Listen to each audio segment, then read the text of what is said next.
Start recording. All right, fucking finally. So there's quite a few ways to draw the hips. You know, I'm not too concerned with that. What I've been doing recently, we're not actually talking about hips right now. What I've been doing is drawing this shape because I'm comfortable with it, because I've observed it a few times and I have an idea of what it's supposed to look like, but it's not really easiest shape to draw. Pretty dark line right now. Another way is to, let me drop this a bit. You know, and there's like, usually what people do is they draw this kind of box. Oops, sorry. Here.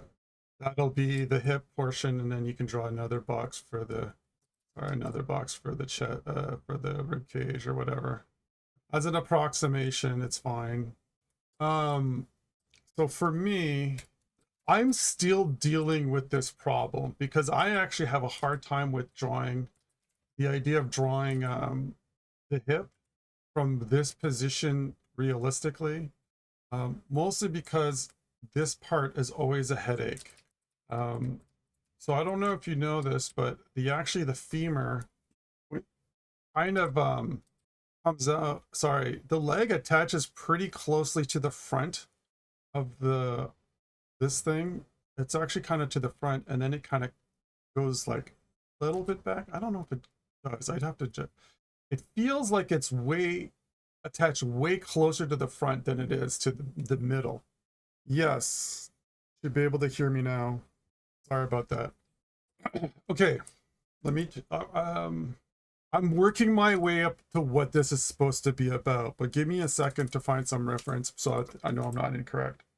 Okay,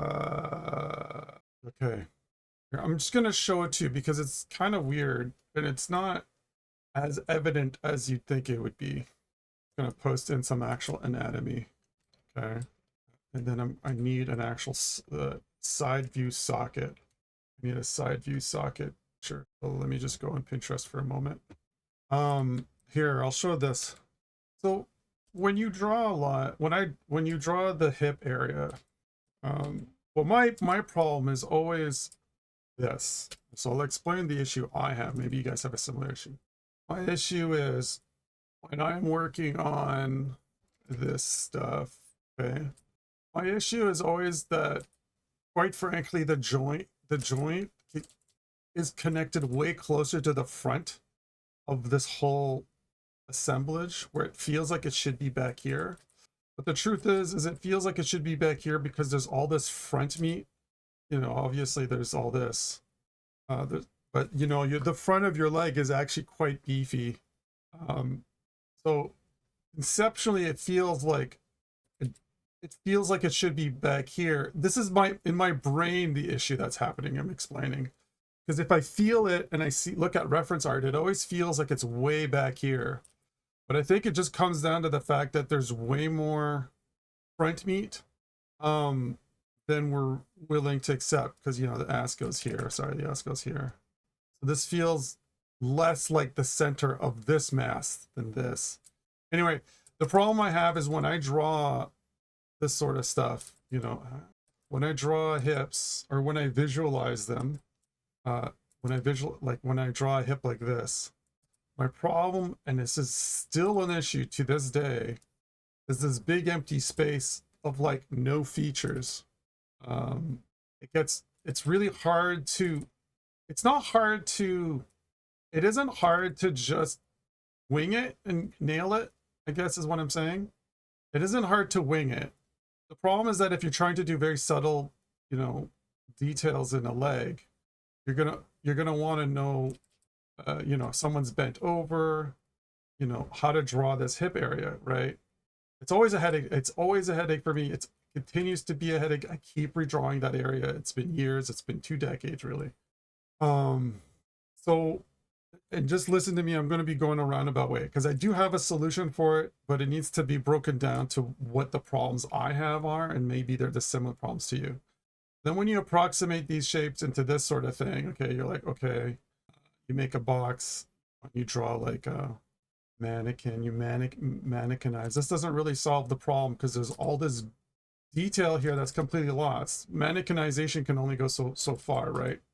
So then the question is, you know, if you're going to mannequinize it, or you're going to like make an approximation that's close enough, that you can get some decent details, then you're going to have to figure out where these points are coming from. So, you know, conceptually, if you draw this like shape, which is, by the way, not really correct because it should be tilted forward because it's the basin of the, it should be this. It should be, to better approximate the pelvis, you need to tilt it forward. The spine goes here, you know, etc. So then the idea is like, okay, well then where should the femur or whatever, the leg attach? And then technically, I think, from my understanding, is it would be right here, right? The center of this mass. The problem is that this feels weird because you don't have all the other pieces bleeding in to make this all make sense. So it ends up feeling like it's kind of way too far back, because if you actually look, you know, at the pelvis, that shit's way ahead of the center, right? Because here I'm trying to, you know, if we're drawing this thing, especially if you're drawing an this sort of version of it, you know, conceptually it's like way ahead of the center line. So I sort of struggle a lot with this idea, because you're like, well, if it's ahead of the center line, then it should be, you know, this line here, if you're using an approximation, sorry, should be technically, you know, to the center point, to the, you know, the 3/4 line here, or 1/3 line that way. So, you know, if you're doing approximation, it shouldn't be this at all. It should be over here. By the way, if you're confused, what I'm doing right now is I'm explaining how the process I take when I'm trying to understand anatomy, and I'm trying to simplify and conceptualize all the pieces at play. So it might feel confusing that I'm not giving you a straight answer, and it's because part of the process of you learning is other artists teaching how they also solve a problem, because the solving of the problem and the out loud talking is part of what's going to make this easier for you in the long run. So believe it or not, me kind of musing out loud is actually part of this tutorial. So yeah, no, I'm going to post it. I'm going to post it here when I'm done. I will. I'll post it right after this. So go to bed. So once again, if you want to go get some sleep, go ahead. I know it's late over there. So once again, conceptually, you've got the piece at the front. Sorry, let me get back on track here. So the idea is like, hey, where should the, you know, if I'm drawing an approximation of the hips of the pelvis, you know, should the connection point be here or should it be here? Because clearly, you know, it's here.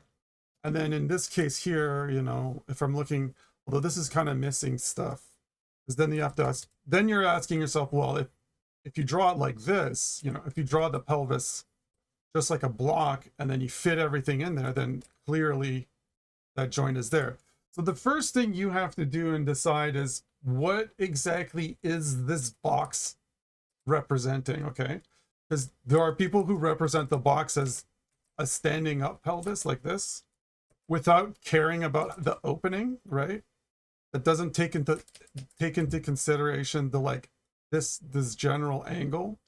And then there are people who draw it just straight up and down. They don't care about the pelvic tilt, right? So first of all, make that decision, okay? Because it's actually quite important how you're approaching this. Because if you're considering the pelvic tilt as part of the simplification, then clearly the bone is there. There's the, you know, this thing, then the ass cheek goes here, you know, all those pieces fall into place. And if you're drawing just a pelvic box this way with no tilt in mind, then the box is in the center. And then, you know, you draw all the other pieces like this. I'm not going to tell you which way is better. I don't know or really care too much, but I want you to make it, I think it's important that you decide what's going on here, especially with your simplification of your pelvis. Now, of course, the way to solve all this is to just draw a simplified version of the pelvis. What I like to do is start from the spine. Let's say I have like a spine, and then what I like to do is this. Sorry, I like to do this. I like to just basically do this sort of thing, okay? You know, there's an opening here, and then the point of contact is really at the front. As you can see, it's really at the front. So you have Those two hip bones in the front you can feel, and it's literally right under your hip bones. Right, a little further back and under your hip bones is the actual bone. And if so, that's where that is, and you know, okay, that's the hip bones here. So if the hip bone is in the front, then these connection points are just a little further back this way, right here, right? Okay. So this problem of where to put this kind of solves itself if you don't turn this into a box. But if it is a box, you know, there's reasons to use a box. There's a reason to use mannequinization, but it comes with its own set of problems because you have to really ensure and clarify what you're simplifying and how it fits. Because if it's, like I said, once again, I know this is annoying, but if you're not if you don't know what it's trying to simplify, then you won't even know where to put your leg joint. Okay, your joint should be here or should be here, based on all that information. If it's this way, it should be right here for me. If it's up and down, then it should be in the center, right? As I spoke in long details and bouts about it. All right, so now that we've gotten to that point, I did 25 minutes already. We're going to do another 25 minutes and then wrap up. So now that I've yacked my fucking self to death talking about this, what is the solution to drawing the legs that I've personally come up with? TM, it's actually my idea. I actually didn't find this anywhere. I had to sit down and think this up. I think it's actually rather effective. I'll tell you what it is. So once you've got it, you have an idea of where this joint is, right at the contact point. So this is where like it would touch the skin, where you could feel it. And if you're fat, wherever that is, you draw a line downwards to where the leg goes, right? And now I've talked about this before, how to draw in a longer video, but I might just do one just specifically for this. When you're drawing intersections for the legs, people tend to just like draw a hoop or whatever, you know, and they don't really think about it. I want to make it very clear, and this has helped me a lot. When you're going to draw like the ellipsis for the leg, you really need to make sure these lines are square. Okay, don't do this like at this angle. Just make everything square as hell, because you're trying to be accurate, you're trying to be consistent, and you're not trying to take away as much feelings and vibes as possible. Make sure these are square. Okay, now that they're square, you can build up the rest and be very accurate with it and better visualize and be consistent. So actually, you know, if we want to be, I'm drawing these at the wrong spot, but here I'll make it actually at the right spot. So this joint and juncture should happen right where this contact point is, like this. Same thing here, this red line, where this red line meets, because we want the leg to just start. I'm going to erase this. I know this really feels confusing. What I'm just drawing here is I'm just building an understructure that's consistent, so that when I fill in the rest, it's built on a reproducible logic, but it's not important to making this work exactly. I'm just giving you the stone cold, like irrefutable, you know, representation I use. Okay.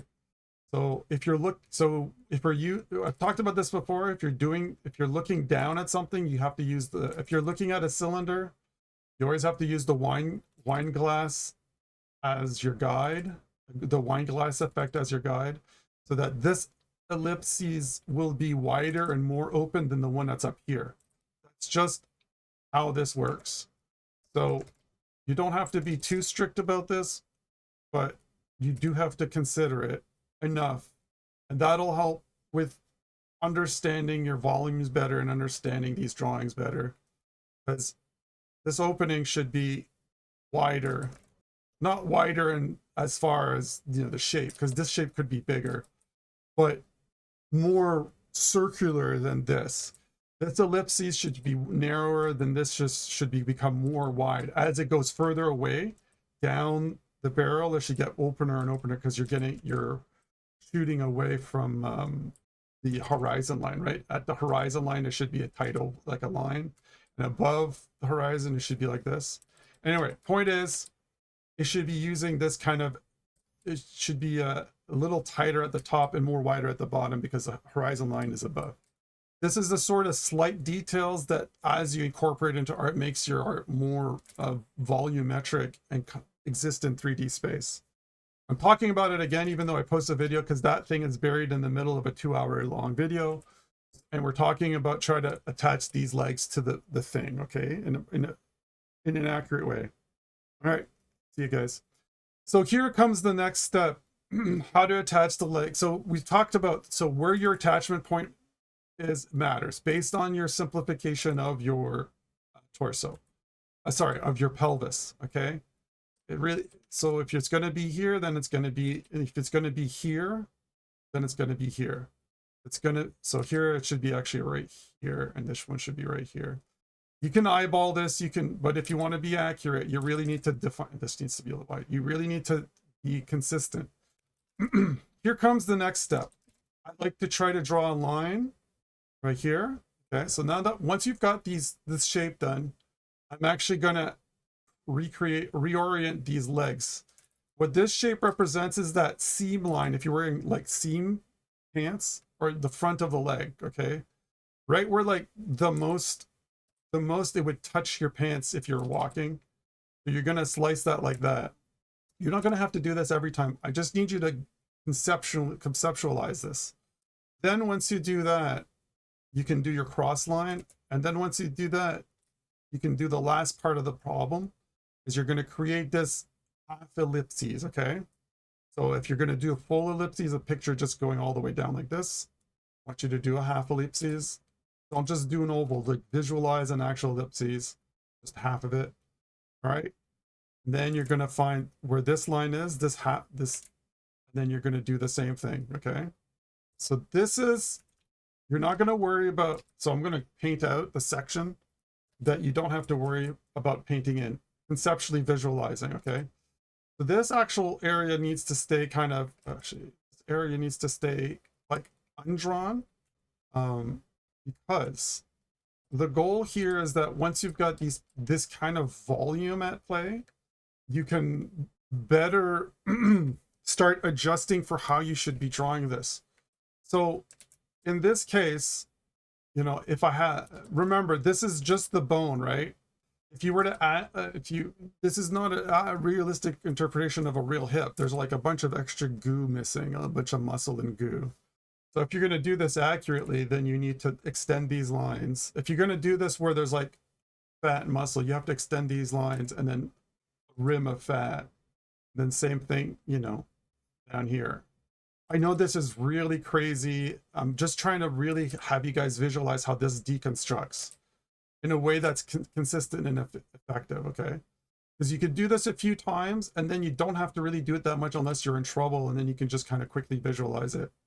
All right, so now you've got this big mess of like fat coming out to the front. And then in this scenario, so if we're gonna, I'm gonna make a new layer, and I'm gonna actually just put a bunch of white here so that I can see this all better. So I'm gonna do a little bit of silhouetting so you can understand what all this means. So, you know, here comes, I'm not gonna worry about anything else. Here comes the fat. Here comes the top of, so if I were to add additional stuff, you know, I can worry about these other muscles coming in.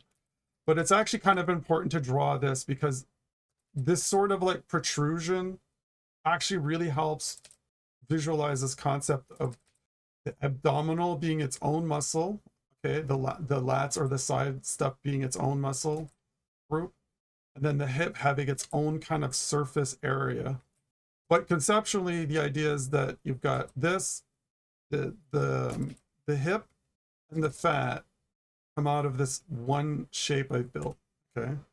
Sorry, that actually, and then the bone protrusion should be around here, because your femur should be around here, right? Because this is the protrusion from the center of the pelvis.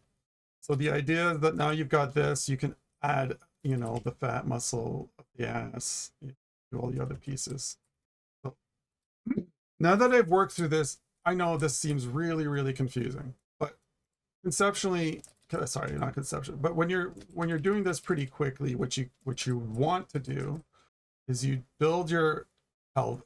Now that I've got this all out of the way, like here's all the here's me all talking out loud and thinking out everything. You can build this shape, okay?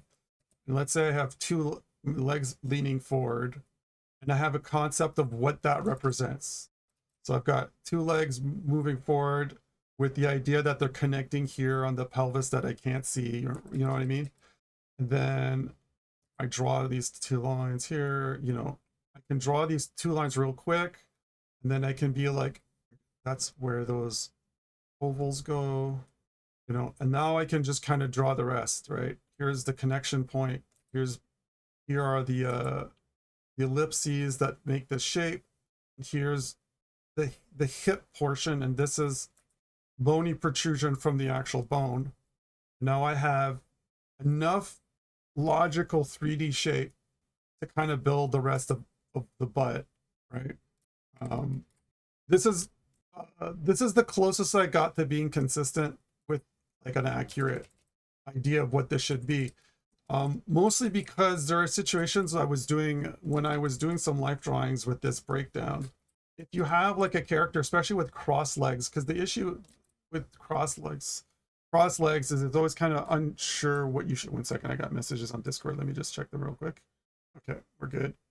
So if I'm doing life drawing or I'm copying a reference and I'm trying to break it down right, and I've got a person who's actually, let me just think of a pose. They're like this, but they've got like their legs crossed, okay? What usually happens in this scenario is that it's kind of hard to visualize everything that's going on, especially with the legs crossed.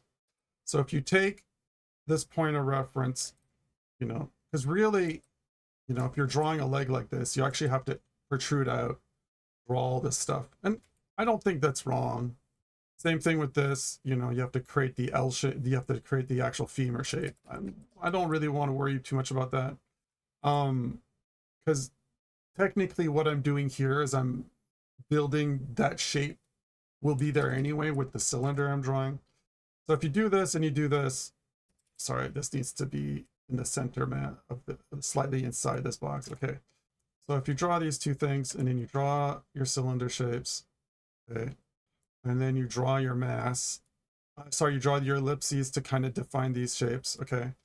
So remember I talked about not drawing the inside part, and it's actually kind of important. And I feel this is important because it really kind of helps you visualize how much free range inside the legs can move in by creating kind of this empty volume.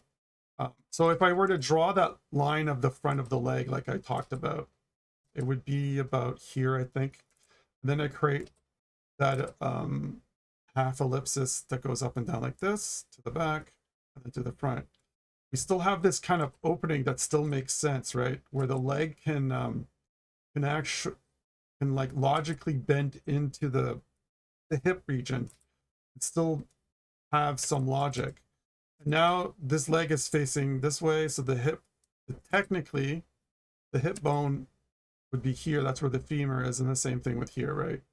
So this is the process I've used. Now, is it perfect? No. Does it help you better kind of understand like what's happening and how to like how much mass can be involved? Yes, I think it does. And how to optimize this really depends on how it fits when you do life drawing. So the next step you need to do, especially when it comes to this, is to deconstruct life drawing with this kind of sorry, that's actually too high. You have to stay consistent.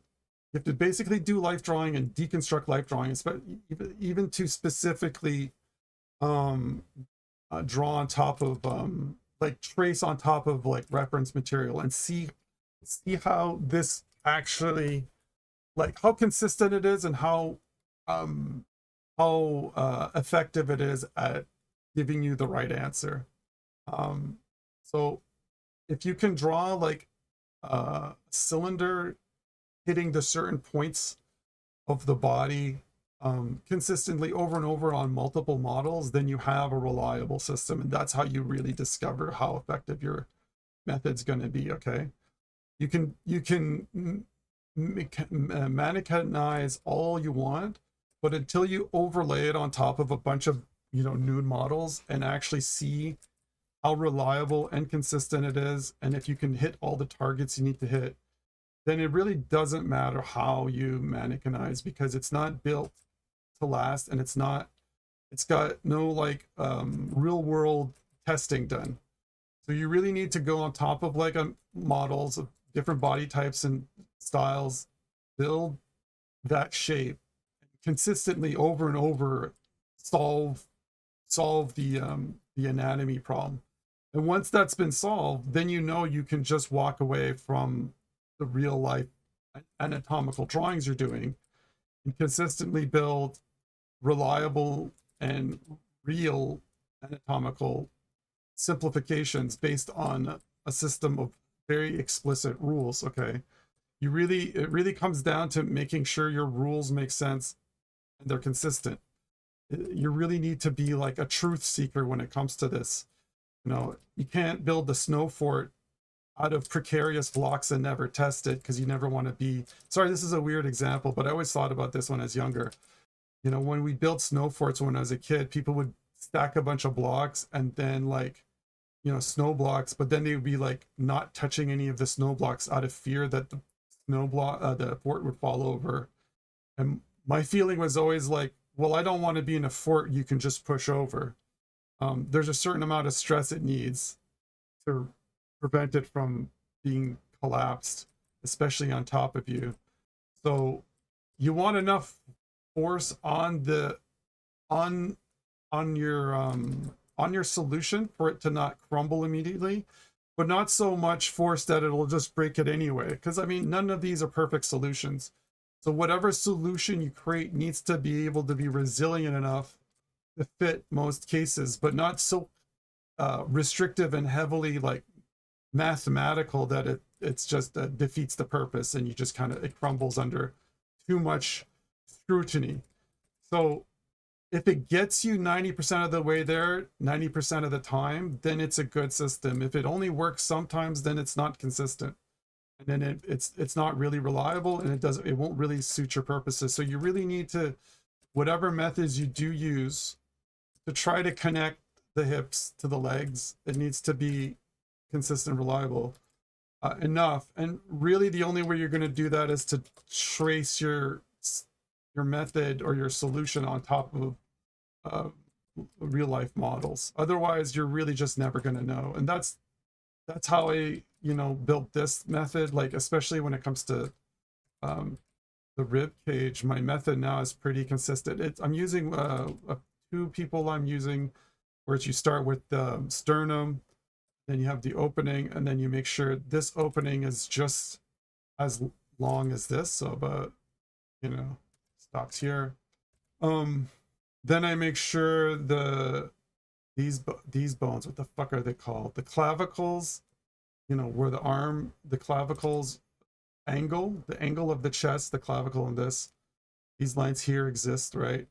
Then I create the opening, and then the opening curves down and has to meet this thing, because and then has to curve back and do this. So that's how I build the egg of a rib cage.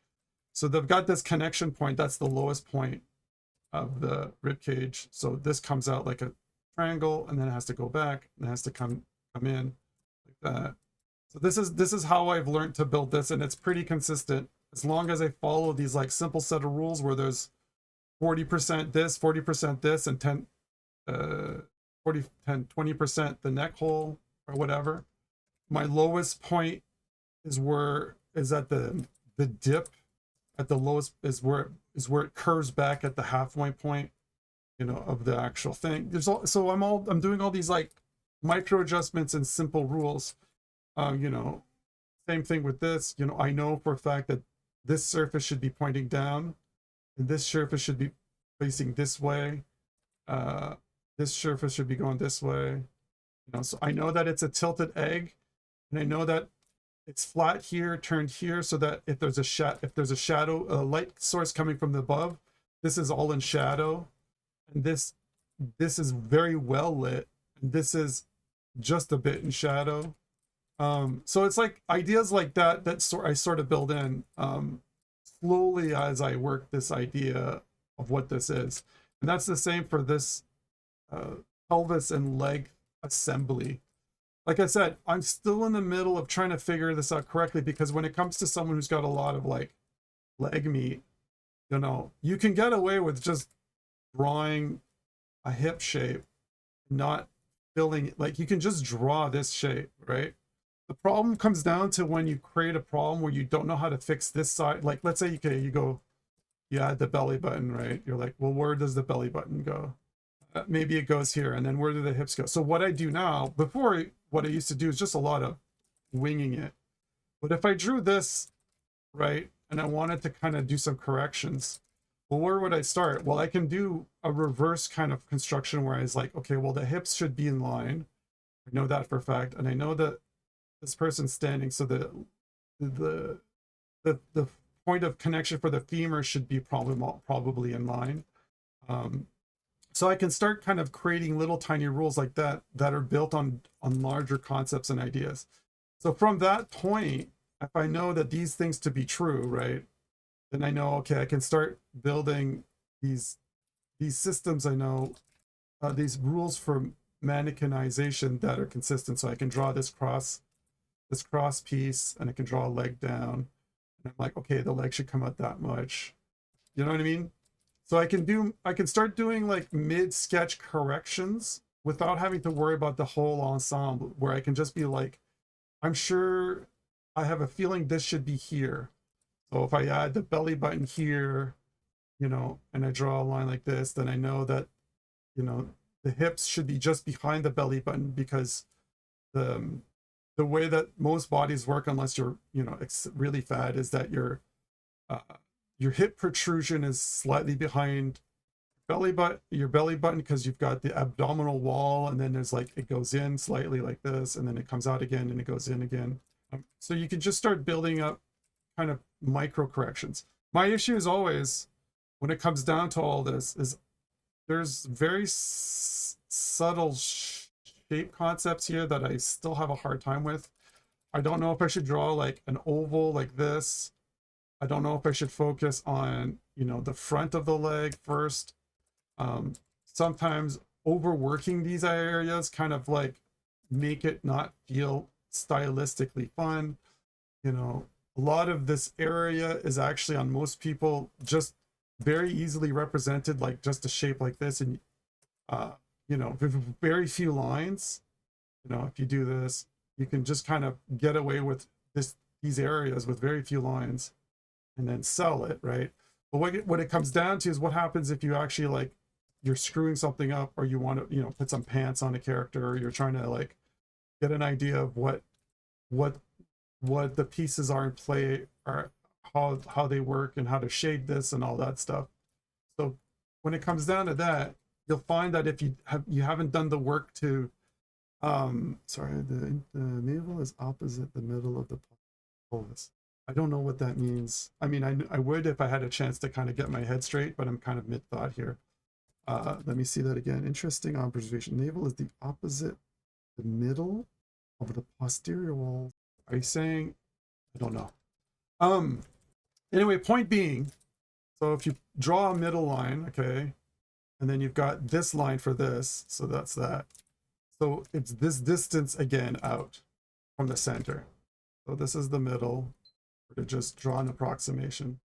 You're saying that this shape is repeated again this way. That's how much it protrudes. Correct? Am I correct? The way you wrote it, it does make sense, but it sounds crazy as well. So you're saying the belly protrudes 1/4 out from the full mass of the actual torso thickness.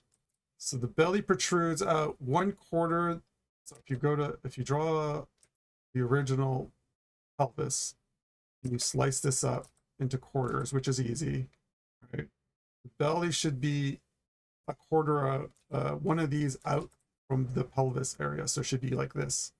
So one more slice, this slice out should be the belly. This would represent this. So this area, this would represent the hips, and this would represent the belly. So if we were to draw this correctly, you'd have the hip line here, and then you have the belly line here. Yeah, I mean, that vibes with me. I ain't gonna say anything wrong with that.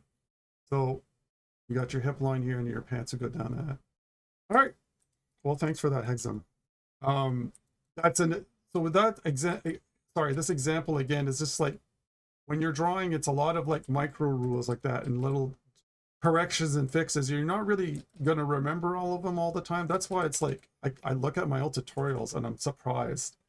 I'm like, oh yeah, this is pretty good advice, and it's just like I've forgotten them. It's actually kind of, when you make these notes, you have to reread them, rewatch them, and refresh your memory, because I've forgotten quite a few of these things.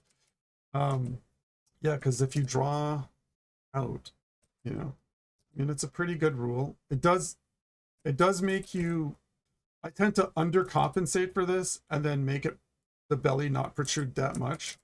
But if I'm like, well, it has to be this much plus twice that length, but then, you know, it forced me to more accurately represent the belly by just forcing it out right where it should be, instead of having to slowly move it forward over time, because this would curve in like that.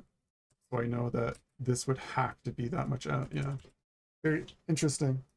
Anyway, I'm about to wrap up. It's been an hour and some change, but this doesn't really solve the problem entirely, and it's not really, hey, I'm not giving you an ironclad way of fixing this. I don't particularly still know myself, but when it comes to this, this is a little long. I'd have to once again look at my old notes, but I felt that I had a good system when I had this sort of thing going on.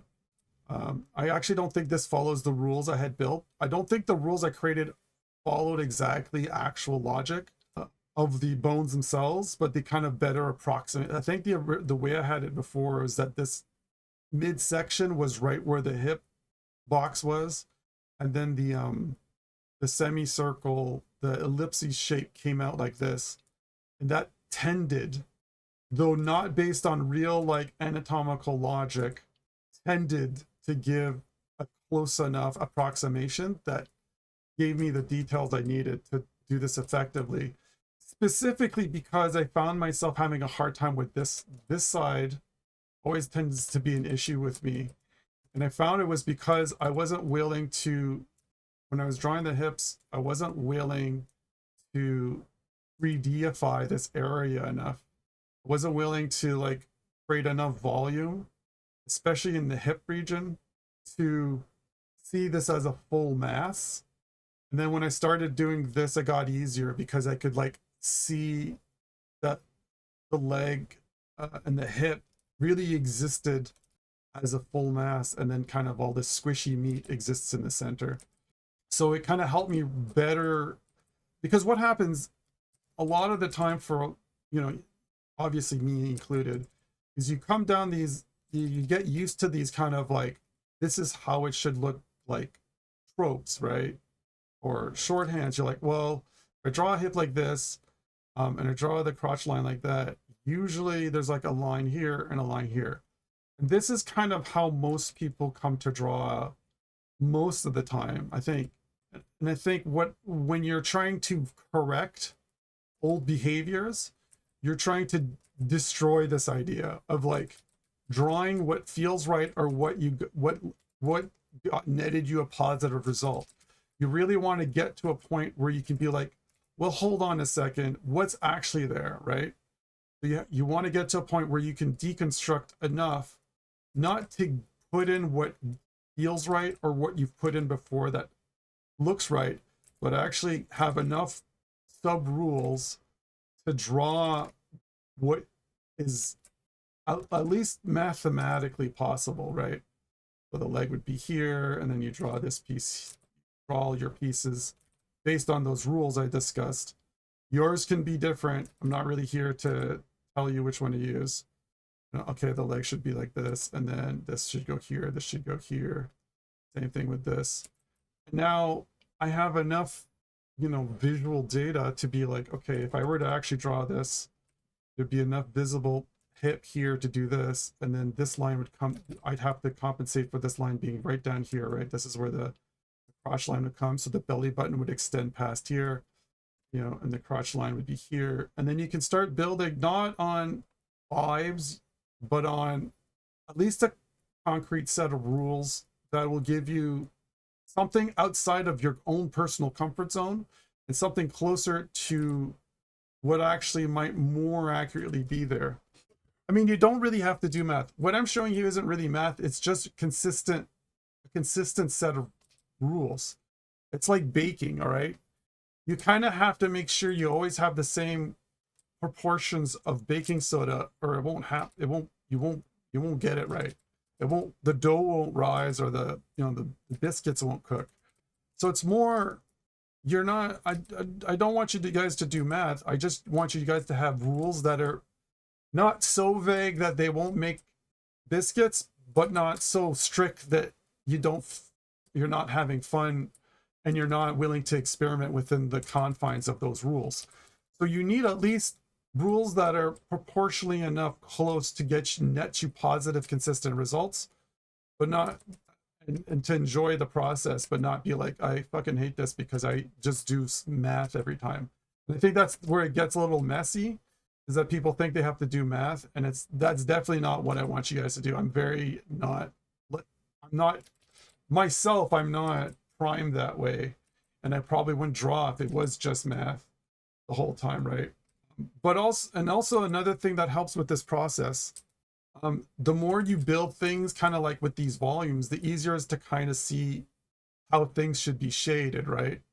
So this whole time I've been just kind of like drawing line art, but if you draw these volumes and you have an idea of like, hey, like that's going up there because I know what I've drawn, this shape was built out, so this, if the light's coming this way, that's a cylinder shape, this is a half circle shape. You can get kind of a better approximations of these shapes and then shade them with more confidence, because instead of it just being an illustration that vibes in the way that you're used to getting decent enough results, now you're painting with enough volume and simple rules that when it comes to actually shading and putting stuff in place, you're like, okay, well, I know, like, this line is where the lines are and where these volumes are, so I can like shade it with some degree of accuracy. If the line, for instance, if you were to be like, well, if the light's coming directly this way and these legs are perfectly lined up, then no light, there won't be any light here, because this thigh will be in front this leg, right? And this will be visible, and maybe the belly button will be visible barely, but if it's literally coming exactly this way, then things are being blocked. But the second this turns just slightly this way, sorry, the light comes this way, then you can start shading this more, showing the other leg more. So this process does help with just genuinely trying to render volume lighting, your lighting volume and so forth. So it's worth at least investing a little bit in this so that you can better model lighting, even if you're not going to actually like draw the lines for all this stuff. So I'm giving you access to the ones that I've kind of developed recently, and some of them I know now, I'm like, they're not consistent. I remember doing it slightly differently because I made them like 6 months ago or 8 months ago. But the point I'm making is that, you can make your own, you can use these all you want, but ultimately you need to be confident in those processes. So I've kind of deviated from this whole how to attach the leg here. Obviously, that was the initial concept, but I wanted to also present, just generally speaking, like, if I don't provide the answer here for you, or it's too wishy-washy, I wanted you to have enough information to solve this problem, how to solve this problem on your own. At least an idea of what to do, because I think what happens a lot with a lot of people who are trying to learn is they just look at tutorials and they're like, oh, I just do this, oh, I just do this. And that doesn't come to the core of the problem, which is you need to learn how to observe, how to break down, simplify in a way where it's consistent. And it's not just like inconsistent technically it's based on math and geometry, but that's not really that fun. But to always do that. And some of your rules can just be, it's not math, but you can approximate it differently. You can be, like I said, with this, I know when I build a rib cage, it's more important that I know that the shoulders are flat, and that if a person's standing in the sunlight, in the noon sunlight, this area would be in shadow. And I know that because I observed it in a lot of illustrations. If you draw a person like this, and you draw their shoulder blades, you know, the shoulder blades will project a shadow, and this area here will often just be in the shade, like on a noon day. So you can make observations about anatomy while just doing light studies, right? Like it doesn't have to be you going around doing geometry on a body. You can create rules based on general observations you make through other processes that aren't just like, oh, cylinder here, oval here, this goes here, right? You can make observations on and make rules for yourself based on other types of information you're going to be absorbing from uh, other learning methods that aren't directly tied to that. And sometimes it's just kind of silly stuff. I have rules for anime when I'm running out of space here. When I draw anime, I have a rule for anime where this isn't the case always in real life, but I know that if I draw a mouth, okay, if I'm drawing a mouth, the chin line really needs to be below the mouth, not above it, all right? I also always make a rule that if it's generally 3/4 to facing, there's a line that comes from here, the eyebrow line goes to the nose, goes to the middle of the mouth, and the chin is generally here. And I also know that this line here, so, you know, so I can't put the chin higher than this line, than the mouth. So, and then this line has to come in this way. And so I'm like, okay, well, if this line has to come in this way and the chins has to be here below. So that's the rule. That's the general, that's not based on logic. That's like a stylistic decision, set of stylistic rules to keep something consistent. And then if I want to draw the rest of the face, I know that if the eye line is here, then I should draw an eye line. There should be, sorry, this line isn't actually the center line. It's an approximation of where the chin should go. There should actually be a proper middle of the head like this. Then this should go like this. And I know that the chin should be in line with the eye and the top of the forehead. And so the next line should be coming down like that. And then the ear, there for the ear. But like I said, this is for like a stylistic approach. We're not approaching this in any kind of realistic way. But those kinds of rules you can make for what you're doing. And I quite often make them for my art based on the style I'm approaching. Same thing with like furry heads. Like what I've been doing to really accentuate and really help me visualize like the nose of a character, I've been drawing a little triangle to the front. Sometimes I even leave that in the line art. And I find that this little triangle, for some reason, whatever it is, helps me not like this shape might be fine. Okay, so I could draw this shape and be like, okay, that's like a schnoz, a furry schnoz. But what I find is that once I draw this shape, I find I have a hard time of putting where the nose is. I don't know how to shade it. But I also find that when I get into the inking phase, that I futz around a lot. And the reason I futz around a lot is because I'm actually not clear what this volume really represents. I'm often find myself being like, should I find myself quite often like futzing around because like, is it going this way? Is this going like, what is it? Should the nose be up here? Like what way this faces? But I found recently when I add this kind of like triangle, which is basically this points to the very bottom. This is where the lip would start if there's like a cleft lip like that. And this should be these two lines. I found that as soon as I kind of build this triangle based on whatever the character is, if the character has a very small nose, then it's just a very small triangle. Even if I don't draw this triangle, it's enough detailed for me to know where the nostril should go, to know if the shape is accurate, where the nostril should go, and all that. Sorry, man, I'm actually screwing that up.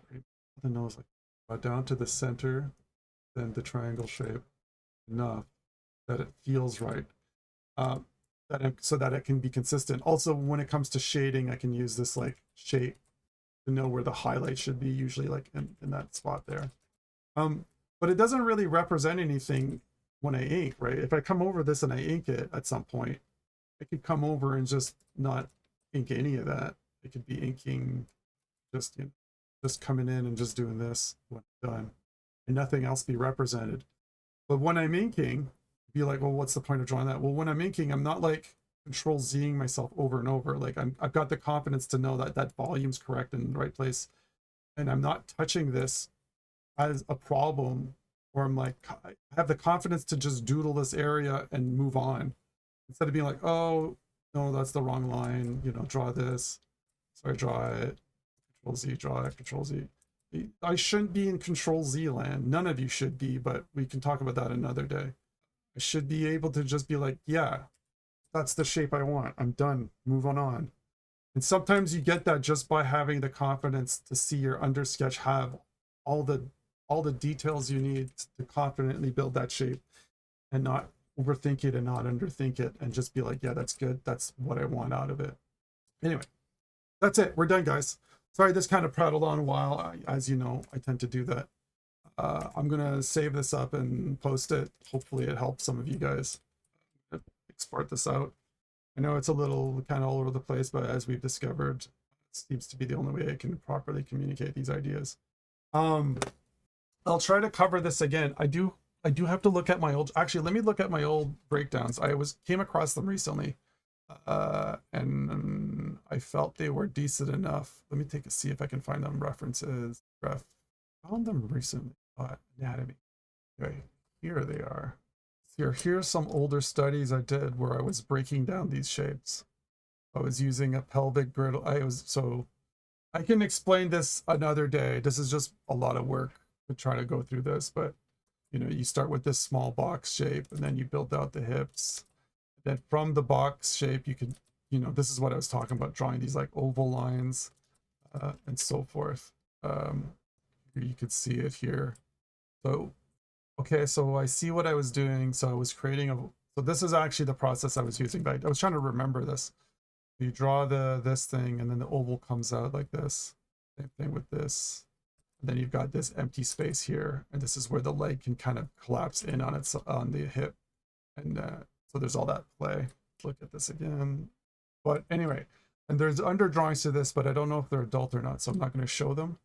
But that's the general idea, is you want to draw on top of a real person, and more than just the one person, and then reliably construct a system that'll always net you the consistent same results regardless of shape and form. All right, that's it. Thanks, guys. I'll talk to you guys later.